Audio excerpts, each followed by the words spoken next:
Hello friends, welcome to Aryan classes. Aryan ક્લાસીસમાં તમારા બધાનું હાર્દિક સ્વાગત છે. ચલો વિદ્યાર્થીઓ, એકચ્યુઅલી આપણે ભણી રહ્યા છીએ ધોરણ 12 તત્વજ્ઞાન. એમાં આપણે ચેપ્ટર 3 અનુમાનના નિયમો જોઈ રહ્યા છીએ. ઓકે. તો અનુમાનના નિયમોની અંદર આપણે મનોયત્ન 3.1નો પ્રશ્ન નંબર 4 અને એનો દાખલા નંબર 10 આજે આપણે જોવાના છીએ. આપણે આપણી સિરીઝની અંદર 10મા નંબરના દાખલા ઉપર રૂપલક્ષી સાબિતી ઉપર પહોંચ્યા છીએ. કંઈ વાંધો નહીં, હજુ આપણે 40 દાખલા જે છે બાકીના 30 દાખલા આપણે અપલોડ કરીશું. તમને જે દાખલામાં બધા દાખલા એકવાર વ્યવસ્થિત જોઈ લેજો. મારી ગેરંટી છે એકવાર થોડું ધ્યાનથી વ્યવસ્થિત જોઈ લેશો તો તમને રૂપલક્ષી સાબિતીમાં કોઈ તકલીફ પડશે નહીં. બીજું વિદ્યાર્થીઓ, તમે વિડીયો જુઓ છો, તમને તત્વજ્ઞાનના કોઈ પણ ચેપ્ટરમાં તકલીફ છે તો તમે મને કોમેન્ટની અંદર જરૂરથી જણાવી શકો છો કે તમે આ ચેપ્ટરના વિડીયો બનાવો. તો 100% હું કોશિશ કરીશ તમારા માટે. ખબર છે ને, કોશિશ કરને વાલો કે કભી હાર નહીં હોતી. તમે પણ દાખલા ગણવાની કોશિશ કરજો, તમને 100% દાખલા આવડી જશે. બીજું વિદ્યાર્થીઓ, સારા એવા માર્ક્સ લાવવા હોય તો આપણે આ મજૂરી કરવી પડે. જો આપણે ખાલી પાસ થવું હોય તો પાસ થવા માટે કંઈ કરવાની જરૂર નથી. ખાલી તમે વિકલ્પો MCQ તૈયાર કરો અને 2-4 પ્રશ્નો તૈયાર કરો તોય તમે આ તત્વજ્ઞાનમાં તમે આરામથી પાસ થઈ જાઓ. પણ આપણે પાસ થવાની મહેનત નથી કરવાની. આપણે સારા એવા માર્ક્સ લાવવાના છે તત્વજ્ઞાનમાં, જે કદાચ આજ સુધી નથી આવ્યા. ઓકે, ચલો હળો. અહીંયા દાખલા નંબર 10 લખેલો છે. એમાં મેં વ્યવસ્થિત તમને દાખલો અહીંયા લખીને આપ્યો છે. એમાં આ પીનો મતલબ શું થાય તમે મને કમેન્ટની અંદર જણાવજો. કારણ કે જ્યારે પણ હું દાખલો ગણું, જ્યારે પણ દાખલો ગણવાની શરૂઆત કરું તો હું પહેલાં કહી દઉં છું કે આ પીનો મતલબ શું થાય. તો તમને ખબર હશે, ના ખબર હોય તો આગળના વિડીયો જરા જોઈ લેજો, એમાં મેં કીધેલું હશે. તો તમે દરેક વિદ્યાર્થી કોમેન્ટમાં જણાવજો કે આ પીનો મતલબ શું થાય. ઓકે, ચાલો હેડો અહીંયા ફટાફટ શરૂઆત કરીએ. આ વિધાન છે જી સમુચ્ચય જી. આ આપણું વિધાન ફલિત વિધાન છે અને આ વિધાનને આપણે અહીંયા આ અનુમાનના નિયમો એના રૂપોનો ઉપયોગ કરી અને આ 3 આધાર વિધાનનો ઉપયોગ કરીને આપણે અહીંયા આ વિધાનને છેલ્લે લાસ્ટમાં ફલિત કરવાનું છે. દાખલો ક્યાં સુધી ગણવાનો? જ્યાં સુધી જી સમુચ્ચય જે અહીંયા નીચે આપણે ના લાવી દઈએ. અહીંયા સેમ ટુ સેમ. હે, આ તો મારા જેવો જ લાગે છે. જો કોપી ટુ કોપી, તમે જે કોપી ટુ કોપી બોલો છો, સેમ ટુ સેમ બોલો છો ને, તો આપણે અહીંયા સેમ ટુ સેમ અહીંયા લાવવાનું છે. અને આ સેમ ટુ સેમ આવી જાય ને એટલે આપણો દાખલો પૂરો. ઓકે, ચલો સૌથી પહેલાં આપણે જી વિધાન જોશે અને જે વિધાન જોશે કે નહીં જોવે? તો કે હા જોશે. ચલો અહીંયા શરૂઆત કરીએ. તો કે ચોથા નંબરે 1, 2 અને 3નો ઉપયોગ કરી અને તમે દાખલો ગણી શકો છો. ઓકે, હવે મેં તમને એક વાત કીધી હતી કે જ્યારે તમે આધાર વિધાનો જુઓ તો પહેલાં જોઈ લેવાનું આધાર વિધાનમાં સર્વોપરી કારક કયું છે. તો આધાર વિધાનમાં અહીંયા સર્વોપરી કારક છે શરતી અને અહીંયા છે શરતી અને અહીંયા સમુચ્ચય છે. હવે આ સર્વોપરી કારકમાં ના ખબર પડતી હોય ને તો પહેલું ચેપ્ટર વ્યવસ્થિત ભણી લેવાનું. એમાં આપેલું છે સર્વોપરી કારક, કે સર્વોપરી કારક એટલે વિધાનના આ કે તે ભાગને જ નહીં પરંતુ આખા વિધાનને લાગુ પડતું હોય અને જે વિધાન તેના અનુરૂપ હોય તો એ કારકને આપણે શું કહીશું? તો કે સર્વોપરી કારક કહીશું. વિદ્યાર્થીઓ, તમને એવું લાગે છે ત્રીજું ચેપ્ટર નથી આવડતું? તો ત્રીજું ચેપ્ટર નથી આવડતું ને એના પાછળ પહેલા નંબરનું ચેપ્ટર જવાબદાર છે. પહેલું ચેપ્ટર વ્યવસ્થિત ભણ્યું હોય, બધા નિયમોમાં ખબર પડતી હોય તો આમાં કોઈ ટેન્શન જ ના હોય. ચલો, હવે અહીંયા સર્વોપરી કારક તરીકે શરતી છે, અહીંયા શરતી છે ને અહીંયા સમુચ્ચય છે. જ્યારે પણ તમે દાખલો ગણો તો પહેલાં લખો અહીંયા શરતી છે તો શરતીવાળા અનુમાનના નિયમો કેટલા? તો એક તો મને ખબર છે ત્યાં સુધી એમટી પણ છે, પણ અહીંયા ક્યાંય નિષેધ છે? અહીંયા ક્યાંય નિષેધ છે નથી. નિષેધ ના હોય તો એમટીની કોઈ જરૂર પડે નહીં મોટા ભાગે. ચલો, એમપીનું રૂપ હું લખી દઉં. અહીંયા પી શરતી ક્યુ, પી તેથી ક્યુ. બીજું અહીંયા સમુચ્ચય છે તો સમુચ્ચય હોય એવા નિયમો કેટલા? તો એક તો સમુચ્ચય હોય એવા 2 નિયમો, એક સિમ્પનો નિયમ અહીંયા લખી દઉં છું અને એક કોન્જનો નિયમ. ઓકે, હવે સિમ્પનું રૂપ શું થાય? તો કે પી સમુચ્ચય ક્યુ તેથી પી તેથી ક્યુ. બંને રીતે આ નિયમનો ઉપયોગ થાય છે કે પી સમુચ્ચય ક્યુ તેથી પી વિધાનને તમે ફલિત કરી શકો અને પી સમુચ્ચય ક્યુ તેથી ક્યુ વિધાનને તમે ફલિત કરી શકો. ચલો, કોન્જના નિયમ પ્રમાણે પી ક્યુ તેથી પી સમુચ્ચય ક્યુ. પી વિધાન અલગ આપ્યું છે, ક્યુ વિધાન અલગ આપ્યું છે અને પછી એ બંનેના ભેગું કરવાનું, વચ્ચે સમુચ્ચય મૂકવાનું. બસ આટલું. આ 3 નિયમોનો ઉપયોગ કરીને આપણે દાખલો ગણવાનો થશે. તમને ક્યાંથી ખબર પડી? અહીંથી ખબર પડી. અને અહીંથી પડી અહીંયા સમુચય છે એટલે સમુચય હોય ને તો એક વસ્તુ ફિટ કરી દો કે કંજનો નિયમ આવે અહીંયા સમુચય હોય ને તો છેલ્લે કંજના નિયમથી જ આપણો દાખલો પૂરો થાય. અહીંયા સમુચય આવે તો સિમ્પ આવે ને આવે 100% એનાથી શરૂઆત જ થાય દાખલો ગણવાની. કારણ કે જ્યારે પણ તમે દાખલો ગણતા હોય કોઈ નિયમ લાગુ ના પડતો હોય ને ત્યારે સિમ્પનો નિયમ લાગુ પડે અને મોસ્ટ ઓફ સિમ્પનો નિયમ પહેલાં લાગુ પડે. અને અહીંયા શરતી એમપી છે. ચલો હવે મારે શરૂઆત કરવી છે. તો તમને ખબર છે કે આપણે જે વિધાનની જરૂર છે, ઓકે ને, તો જે વિધાનની જરૂર હોય તો અહીંયા ધ્યાન આપો તો અહીંયા જે વિધાન ક્યાં છે, આ રીજો બીજા નંબરે.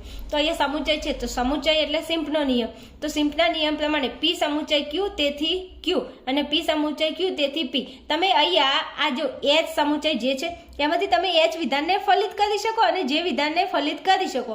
હવે તમારી શું જરૂરિયાત છે? તો મારે જેની જરૂર છે તો કંઈ વાંધો નહીં, જેની જરૂર પડશે તો જેને આપણે શું કરીશું, ફલિત કરીશું. પણ હાલ જેની જરૂર નથી, હાલ આપણે એચની જરૂર છે.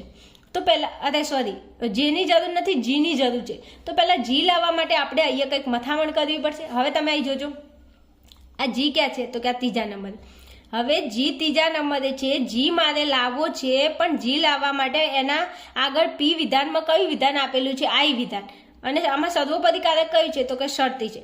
હવે શરતી તરીકે હું એમ કહું કે જો એમપીનો નિયમ હું આ બંનેની અંદર લગાડું તો હું જી વિધાનને ફલિત કરી શકું. ફાઇનલ, તો કે ફાઇનલ. તો અહીં થોડું હું ગણતરી લખું છું, જોજો. તો કે પી એટલે આપણો આઈ, શરતીનું શરતી, પછી ક્યુ એટલે આપણો જી, તો કે અહીંયા જી. આટલું થઈ ગયું, અહીંયા શરતી. હવે આ પી શરતી ક્યુ એટલે આ પી શરતી ક્યુ. પછી કયું વિધાન છે, તો કે પી વિધાન. તો પી વિધાનમાં કયું વિધાન છે, અહીંયા આ પી વિધાન. તો પી વિધાનની જગ્યાએ આપણી જોડે કોણ છે, આઈ છે. તો અહીંયા આઈ આવે, તો કે હા આવે. પછી ક્યુ વિધાન એટલે આપણું કયું વિધાન, તો કે જી વિધાન. તો અહીંયા જુઓ પી શરતી ક્યુ, પી તેથી ક્યુ. તો અહીંયા ક્યુ વિધાન આવે, તો કે હા આવે. ક્યુ વિધાનમાં આપણું કયું વિધાન છે અહીંયા, તો કે જી વિધાન. તો અહીંયા જી વિધાનને આપણે ફલિત કરી શકીએ કે ના કરી શકીએ, તો કે કરી શકીએ. પણ ક્યારે કરી શકીએ કે એના ઉપર કયું વિધાન હોવું જોઈએ, આઈ વિધાન હોવું જોઈએ. ફાઇનલ, તો કે ફાઇનલ. તો જો આ આઈ શરતી જી, આઈ તેથી જી, પી શરતી ક્યુ, પી તેથી ક્યુ. આ નિયમ લાગુ તો પડે છે, પણ એના પહેલાં આપણે આઈ વિધાન લાવવું પડે. તો હવે અહીંયા આઈ વિધાન લાવવા માટે શું કરશું, તો કે આઈ અહીંયા છે, છે કે નહીં. તો હવે જો અહીંયા જી જેવું થયું, જી લાવવું હોય તો પહેલાં આઈ લાવવો પડે અને અહીંયા આઈ લાવવું હોય તો પહેલાં એચ લાવવો પડે. તો એચ ક્યાં છે, તો કે આ રહ્યો અહીંયા. તો આપણે એચ વિધાનને જો અહીંયા સિમ્પના નિયમ પ્રમાણે ફલિત કરીએ તો આ વિધાનમાંથી આઈ આવી જાય તો આપણે જી આવી જાય. ના ખબર પડી? ચલો અહીંયા પ્રેક્ટિકલ કરીને સ્ટેપ બાય સ્ટેપ સમજાવું. ચલો આપણું આ વિધાન છે, આ એચ સમુચય જે, એમાં આપણે સિમ્પનો નિયમ લગાડીએ. તો કે પી સમુચય ક્યુ, એમાંથી આપણે પી વિધાનને ફલિત કરીએ. અહીંયા પી સમુચય ક્યુ, એમાંથી આપણે આ પી વિધાન એટલે એચ વિધાનને આપણે ફલિત કર્યું. કયા નિયમ પ્રમાણે, તો કે સિમ્પના નિયમ પ્રમાણે. જો આ એચ એટલે આપણો પી, સમુચય એટલે સમુચય, પછી ક્યુ એટલે આપણો જે.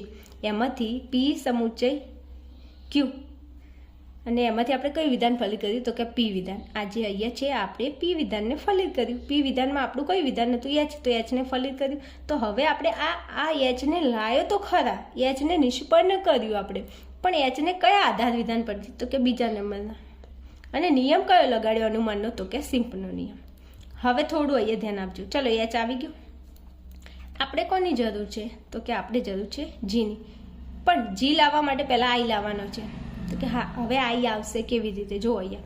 તો એચ તમને ક્યાં દેખાય છે કે એચ અહીંયા છે, પણ એચને અહીંયા આપણે ફલિત કરી દીધો છે. પણ હવે અહીંયા ઉપર જુઓ, આ એચ શરતી આઈ છે.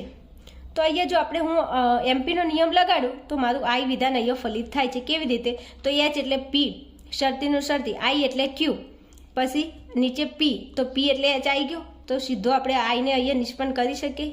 કેવી રીતે, અહીંયા આ આપણું પી શરતીનું શરતી, આ ક્યુ, પછી પી આવ્યું તો નીચે ક્યુ આવે, ક્યુની જગ્યાએ કોણ છે, આઈ. તો આઈ નીચે નિષ્પન્ન કરી શકાય. કયા નિયમ પ્રમાણે, તો કે એમપીના નિયમ પ્રમાણે. એમપીનું રૂપ શું છે, તો કે પી શરતી ક્યુ, પી તેથી ક્યુ. આ એચ એટલે આપણો પી, આઈ એટલે આપણો ક્યુ. પછી અનુમાનનો નિયમ એ કહે છે કે પીને નિષ્પન્ન કરો તો પી એટલે એચ છે, તો અહીંયા આવે કોણ, તો કે આઈ આવે. તો એના સામે આપણે આઈ લાવ્યો, પણ કયા આધાર વિધાન ઉપરથી, તો કે પહેલા નંબરના. અને એચ ક્યાં છે, ચોથા નંબર, લખો 4 અને અહીંયા લખો એમપી. વિદ્યાર્થીઓ ખબર પડે છે? હા.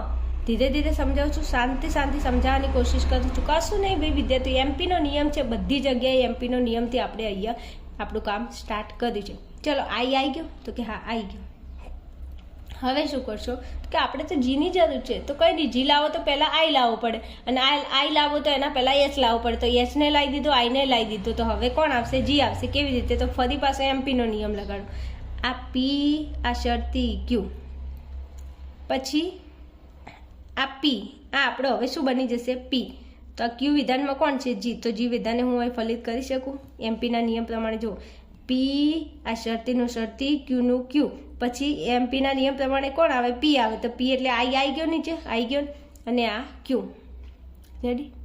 પી શરતી ક્યુ, આ પી, તેથી આ ક્યુ. તો જી વિધાનને આપણે ફલિત કર્યું, પણ કયા આધાર વિધાન પરથી? તો કે ત્રીજા નંબરના, અને આઈ ક્યાં છે? તો કે 5મા નંબર. તો લખો અહીંયા 5, લખો એમપી. ચલો હવે જોજો, જી લાવવાનો તો જી આવી ગયો. હવે કોની જરૂર છે? જેની જરૂર છે. તો જે ક્યાં છે? આ રહ્યું. બીજું એની આગળ સર્વોપરી કારક કયું છે? તો કે સમુચય છે. તો અહીંયા જો સિમ્પનો નિયમ આપણી જોડે છે જ તે, કે પી સમુચય ક્યુ, તેથી ક્યુ. જો આ સિમ્પનો નિયમ એવો છે ને જેમાં તમે પી વિધાનને નિષ્પન્ન કરી શકો અને ક્યુ વિધાનને નિષ્પન્ન કરી શકો. આપણે પીની જરૂર હતી તો પીને નિષ્પન્ન કર્યું, પણ હવે ક્યુની જરૂર છે તો ક્યુને નિષ્પન્ન કરો. ક્યુની અંદર કોણ છે? જે છે. તો કંઈ વાંધો નહીં, અહીંયા આપણે જેને નિષ્પન્ન કરીશું, કારણ કે આપણે જેની જરૂર છે. તો જે વિધાન આપણે નિષ્પન્ન કર્યું, પણ ક્યાંથી? કે બીજા નંબરના આધાર વિધાન પરથી. લખો 2, અને નિયમ કયો છે? તો કે સિમ્પનો નિયમ છે. લગાડી દીધો, થઈ ગયું આટલું. ચલો હવે હજુ આપણે જવાબ નથી આવ્યો. આ જી સમુચય જે લાવવાનું છે હજુ આપણે જવાબ આવ્યો નથી. હવે જોજો, જી આવી ગયો, આ થયો, જે આવી ગયો, આ થયો. તો બંનેને શું કરવાનું છે? તો કે સમુચયથી ભેગું કરવાનું છે. તો કરો, જી સમુચયનો સમુચય અને જી. જી કઈ જગ્યાએ? 6થા નંબરે લખો. જે કઈ જગ્યાએ? 7મા નંબરમાં લખો 7. નિયમ કયો લગાડે? તો કે અહીંયા કોંજનો નિયમ લખે છે. જો પી ક્યુ, તેથી પી સમુચય ક્યુ. જી જે, તેથી જી સમુચય જે. આવી ગયું. કયો નિયમ? કોંજનો નિયમ. બસ અહીંયા જે હોય એ સેમ ટુ સેમ અહીંયા આવી જાય તો આપણો દાખલો પૂરો. બીજું વિદ્યાર્થીઓ, મેં અહીંયા તમને કોઈ કન્ફ્યુઝનમાં નથી નાખ્યા હો. હા, અહીંયા આપણે એમપીના નિયમનો ઉપયોગ કરીને આપણે વિધાનોને નિષ્પન્ન કર્યા છે. બીજું, અહીંયા તમે ખાલી દાખલો હું ગણું છું, તમે જુઓ છો. જો તમારે એવું શીખવું છે કે હા મારે દાખલા ગણતા શીખવું છે ને મને દાખલાનો જવાબ આવડવો જોઈએ, તો દાખલા તમારે ગણવા પડે. કોઈ વસ્તુ જોવાથી ના આવડે, એને શીખવાથી આવડે, એની પ્રેક્ટિસ કરવાથી આવડે. તમે કોઈને સાયકલ ચલાવતા જુઓ તો તમને સાયકલ આવડી જાય? જિંદગીમાં ન આવડે. 10 વખત પડવું પડે સાયકલ ઉપરથી, ત્યારે 1 વખત સાયકલ આવડે. રાઈટ? ગાડી ચલાવતા શીખવું હોય તો કોઈને ગાડી ચલાવતા જોઈને આવડી જાય, હે વાવ કે મસ્ત ગાડી ચલાવી છે, મને આવડી ગઈ. એમ ન આવડે. એના માટે શું કરવું પડે? ગાડી ચલાવતા શીખવું પડે, ગાડી ઉપર બેસવું પડે. હા, ગાડીનું સ્ટેરિંગ આમથી આમ કરતાં આવડવું જોઈએ તમને. પછી નીચે એની અંદર બ્રેક આપેલી હોય, ક્લચ આપેલી હોય, એક્સિલેટર, એ બધું તમને ખબર પડતી હોવી જોઈએ તો તમને આવડે. એમને એમ ગાડી જોવાથી ના આવડે. તો આ દાખલો જોવાથી ના આવડે. હા, જોવાથી ખબર પડે કે આવી રીતે ગણવાનું, પણ એને ગણીને શું કરવું પડે? પ્રેક્ટિસ કરવી પડે. ઓકે વાલા વિદ્યાર્થીઓ, અહીંયા આપણો દાખલો પૂરો થાય છે. હજુ ઘણા દાખલા બાકી છે, તો આગળના વિડીયોમાં આપણે આગળના દાખલા જોઈશું. તમને સમજાતું હોય, ખબર પડતી હોય તો 100% દિલથી તમે કોમેન્ટ કરી શકો છો. હું તમારી કોમેન્ટનો સત્વરે રિપ્લાય આપવાની કોશિશ કરીશ. ઓકે, ચલો આપણે મળીશું આગળના વિડીયોમાં. ત્યાં સુધી જોતા રહો આર્યન ક્લાસીસ.